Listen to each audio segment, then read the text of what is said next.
This month's episode is going to have a sports theme. But if you don't follow sports, you may want to listen anyway, because it's about how sporting events affect your business. We often hear about the economic impact of a new sports venue or event, but how does that get measured? Is the impact real? Let's find out together. Why? Because it's just good business.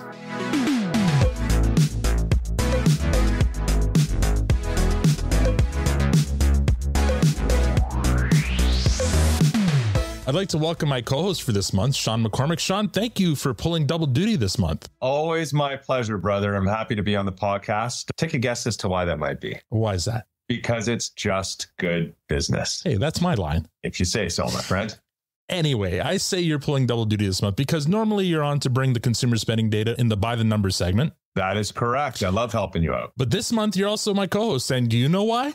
Why is that? Because I used to watch you as an anchor on Rogers Sportsnet. And now that we work together, I'll take advantage of any opportunity to have you on to talk about sports. Well, that was just a proving ground to hone my skills in order to be good enough to be on your show, brother. The flattery will get you everywhere with me, Sean. You know, when a city or a province is deciding on whether to build a new sports venue or bid to host a major sporting event or even start a new sports team, there's invariably the talk about economic impact to business in the area as one of the benefits. Yeah, I'm very familiar with the game that's played. Covered the 2010 Olympics. That was probably my favorite assignment in my previous career. Here for the construction of BMO Field in Toronto and a lot of other sporting ventures. Now, you covered those as a sports anchor, but now you're on the other side of that coin as part of Moneris' data services team. Yeah, for sure. We're depended on to provide data and insights that help decision makers make these important and expensive decisions. But we don't just do that for large international events. That's great when we do. Consumer spending data benefits organizations of all shapes and sizes. In what way? Well, as you know, I recently hosted a webinar where we talked about inflation-adjusted volume growth in different sectors across Canada and how it is affecting different sectors like restaurants, groceries, travel. This is the kind of data that is critical to making informed business decisions, regardless of the size of the business. Interesting. Well, getting back to sports, though, in February of last year, we talked about the impact of the World Cup, for example, and the NFL Championship on Canadian business. Yes, the NFL Championship, the big game, as it's become the world over due to trademarking restrictions. Those events are always busy times for businesses like cafes, restaurants, and bars, to name a few. It injects money into local economies, hard stop. Yeah, and both of those events happen outside of Canada, but still have pretty good impact to some Canadian businesses. Oh, for sure. Going back to the 2010 Olympics, that was on home soil. Tell you what, if Moneris Data Services was around back then, it would have been really cool to see the impact of that event on the city of Vancouver and even Canada as a whole. Right. Who wasn't jammed into a bar or restaurant cheering on Canada with a Canadian flag draped around their back at some point during that 2-week period? If we knew then what we know now about analyzing spending data, that would have been an amazing study on the economic impact of the Olympics, because the forecasts and the results back then, 14 years ago, our ability to quantify the impact, it was a crude exercise compared to the tools that we've got now. Having said that, not nearly as big as the Winter Olympics. In Toronto last month, we did host the NHL All-Star Weekend. Yeah, we did. We have some awesome data on that event as it relates to restaurants and hotels. A success, hands down. So we'll get to that a little later in this episode. But first, we're going to do a quick pivot from sports to bring you part 3 of our merchant journey story. In the business style, I think we call it a teaser. You like that, eh? And following the merchant journey, I'll chat with our friend RP Pleward from U-Eat, who'll have some great restaurant data around this past month's NFL Championship, aka the big game. And speaking of the big game, last year, you correctly picked Kansas City over Philly. Did you have Kansas City again this year? I'd like to say I did. I changed my mind in the last half second. I was actually placing my wager, and I said to the gentleman at the wicket when I was in Las Vegas, I said, I'll put X amount on the Chiefs. And I said, no, the Niners. Wow. And I've been regretting that decision ever since. Oh, that was a heartbreaker then. About Kansas City, are we witnessing another dynasty in the making here? Well, it's 3 titles in the last 5 years. Yeah. That's, team of the decade kind of stuff. I would say a dynasty is 4 titles in 5 years or 5 titles in 10. 3 titles in 5 is definitely impressive, and it's a feat, and not many teams do it. A dynasty, in my mind, is a term that should be reserved for a precious few teams, like the New England Patriots. Sure. That was a dynasty. Mm-hmm. I think that the correlations and the parallels that are being drawn between the Kansas City Chiefs and the New England Patriots and Patrick Mahomes and the GOAT Tom Brady, I think it's reasonable to try to draw those parallels. But Patrick Mahomes has 3 Super Bowls. Yep. That's awesome. Good for him. Not taking it away from him. Not only does he not have the 7 Super Bowls that Tom Brady has, he doesn't even have the 4 that Joe Montana does. So until he passes Joe Montana, then we can talk. I'm perfectly happy to have that conversation after he passes the next guy in line. And that's why I had you on to co-host this month. All right, let's get on with our episode and begin with part 3 of our merchant journey. Here we go.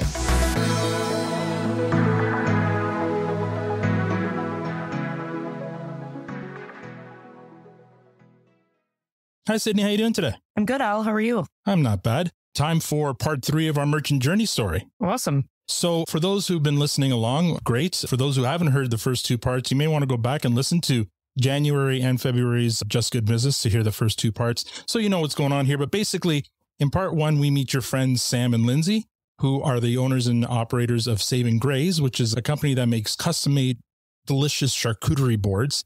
They have a Wix website, and they were selling it without any kind of online shopping cart. So we decided we were going to help them set that up. So then in episode 2, we met one of our salespeople in Berlin, and she took us through the whole process of the questions she asked so that she knows what solution to recommend to Sam and Lindsay. And so we got all that squared off. So now in episode 3, why don't you tell us what we're going to learn? In episode 3, I talk with Shira, who is part of Moneris' web design team. Mm-hmm. She takes us through the whole process of setting up the merchant's website, as well as talks about how long that process takes. That's great. So here we go with Sydney's chat with Shira. Hi, Shira. Thank you so much for coming on today. Hey, Sydney. Thank you so much for having me. So what is your position at Moneris? I am one of Moneris' web designers for the web creation team, and I help merchants create their website and go through a tutorial process. And how long have you been doing that for? As a web designer, I've been doing this for a long while. I've been doing this for 15 years at least. But with Moneris, I've been with them for about 2.5 years. So when designing, do you have your own process that you like to follow? During the creation of the website, right, we apply the merchant subscription, okay? And then afterwards, we make sure that Moneris appears as one of the payment options, okay? And then after that, our sales team provide us with special codes that we plug into the website's payment system, right? Okay. It's like giving the website a key to open the Moneris door. So as long as the products are uploaded and the right shipping and delivery options are set up with the merchant, their customers can shop with ease. And Shira, since they were already set up with Wix at the beginning, did that make the process any easier for you? Yes, thanks to our partnership with Wix, it's actually way easier because we just get special codes from our sales team and we apply that to the website's payment system. For Save and Graze specifically, how long did that process take with them? After I received endorsement from Amber, our NIA sales consultant, it just took us a day or 2 to get scheduled for our initial session, right? And then I gathered the requirements from them. And then I applied the requested changes and additional instructions on the website after a day or 2. Overall, it takes 7 to 10 business days to have everything published. So it took about a week and then now they're all set up and ready to go? That's right. That's our usual or normal turnaround time. Yeah. Well, thank you so much, Shira, for coming on today and, educating our listeners on how to get that set up. Yeah, for sure. Thanks so much. And that was Sydney talking to Shira Dabakal. She's from our web creations team. A lot of interesting insight that goes into setting up these shopping carts. Yeah, I had a great conversation with her. Mm-hmm. So what's in store for episode 4? Episode 4 is going to be the reveal, actually, for Sam and Lindsay. They're going to see their website for the first time, and we're going to be able to get their reaction. I love me a good reveal. So make sure you tune in again for April's Just Good Business to hear that episode. Sydney, thank you so much for your time. Absolutely. We'll talk again soon.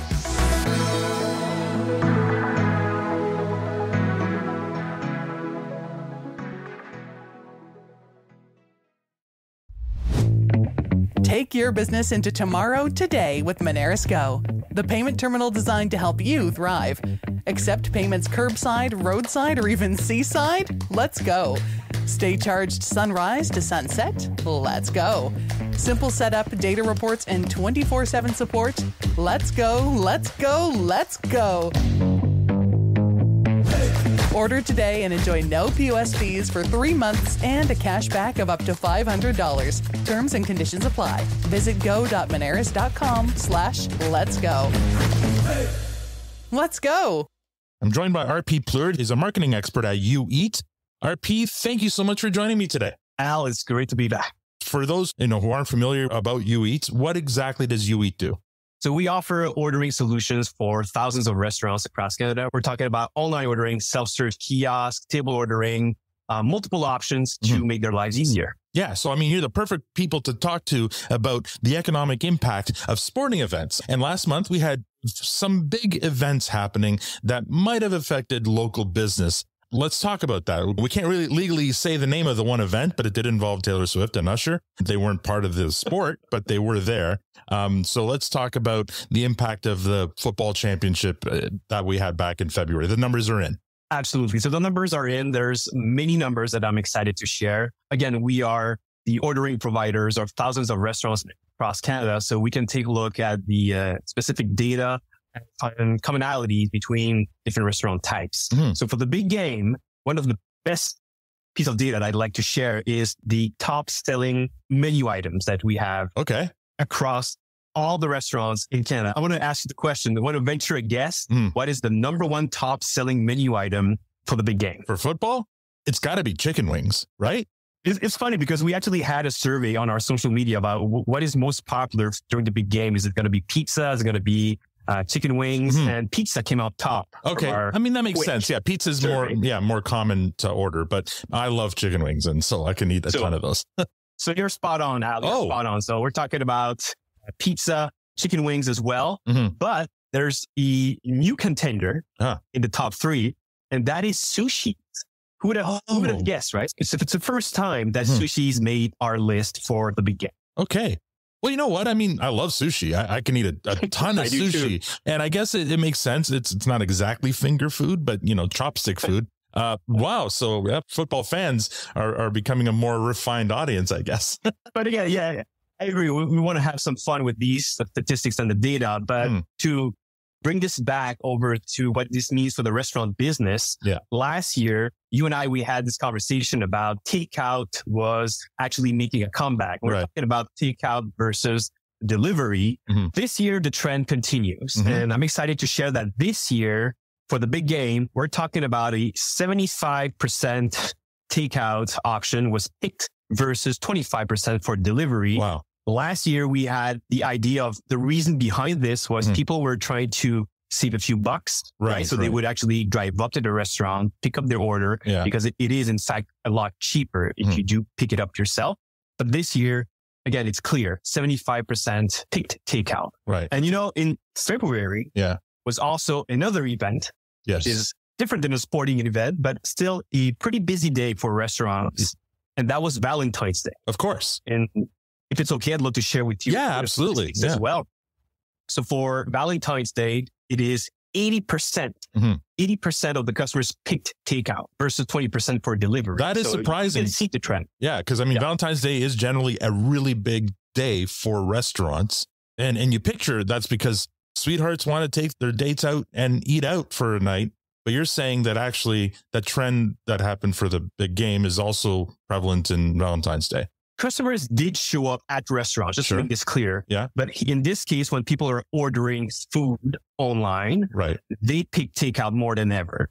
And we believe that the reason why, besides saving a few bucks, is people are running errands, right? Right. So they will drive up to the restaurant, they'll pick up the order, then they'll stop, buy a wonderful bottle of wine, and then flowers, and then they'll drive up to their home. Right? So what you're saying, that number is increased versus delivery. You're saying takeout is much higher than delivery in that case. Yes, absolutely. Okay.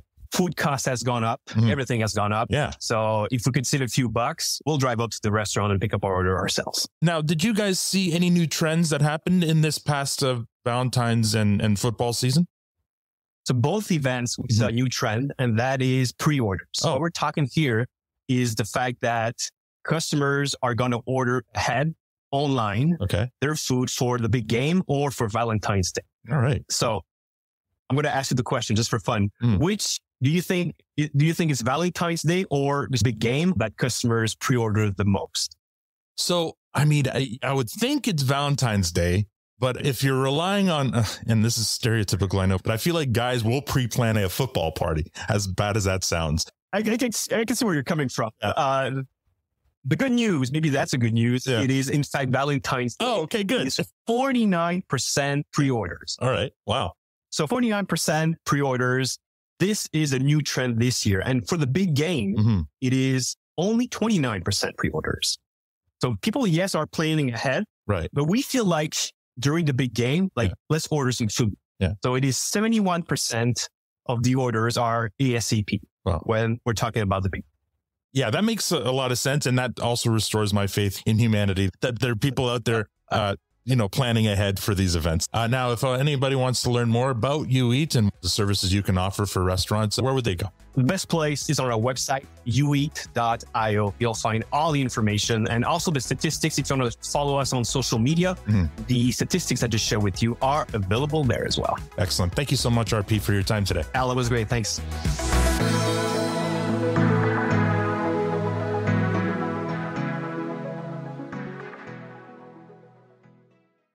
All right, Sean, we just heard from RP about the big game. Let's talk about the 2024 NHL All-Star Weekend that took place earlier in February. You have some numbers for us. I do, yeah. And it has nothing to do with the 3-on-3 format of the All-Star game, whether you like it or you don't like it. I can tell you that restaurants and hotels in downtown Toronto loved the All-Star game, regardless of the format. What we did is we looked at year-over-year results. So we looked at the same week that the All-Star game took place this year, and we compared it to the same week last year when, of course, there was no All-Star game. And then we're looking at the percent change in volume and transactions for that week. Hotels, we had a 16% increase in dollar volume year over year for hotels, and restaurants, not up quite as much as the hotels, but still up significantly.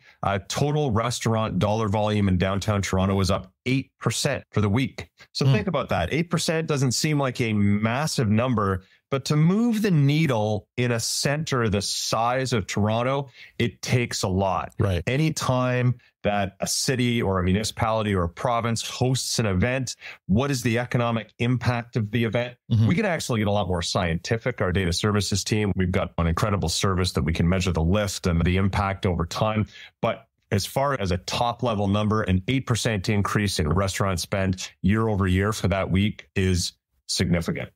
Now, we've heard increase in hotels and restaurants kind of makes sense. I mean, more people coming into the city, and then people make a night of it and go out and eat or go watch it at the bar.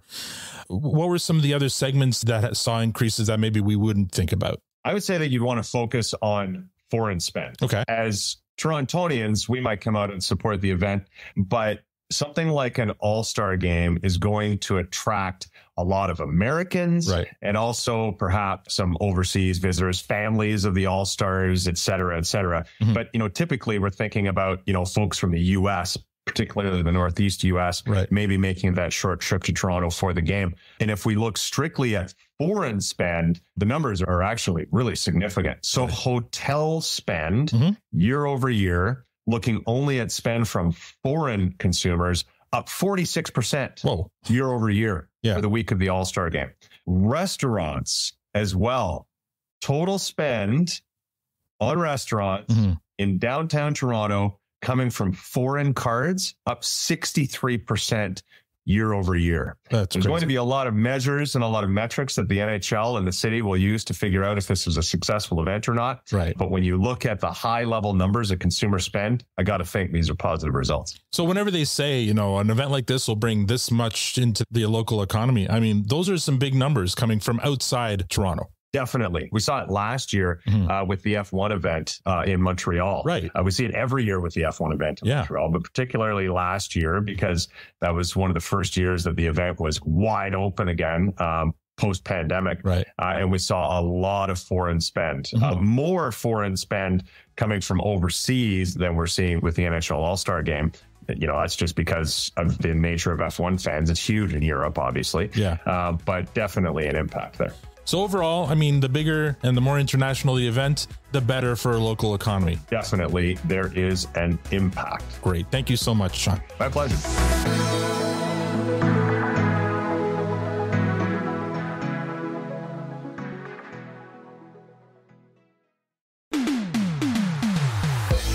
And that's all we have time for this month. Sean, did you learn anything new today?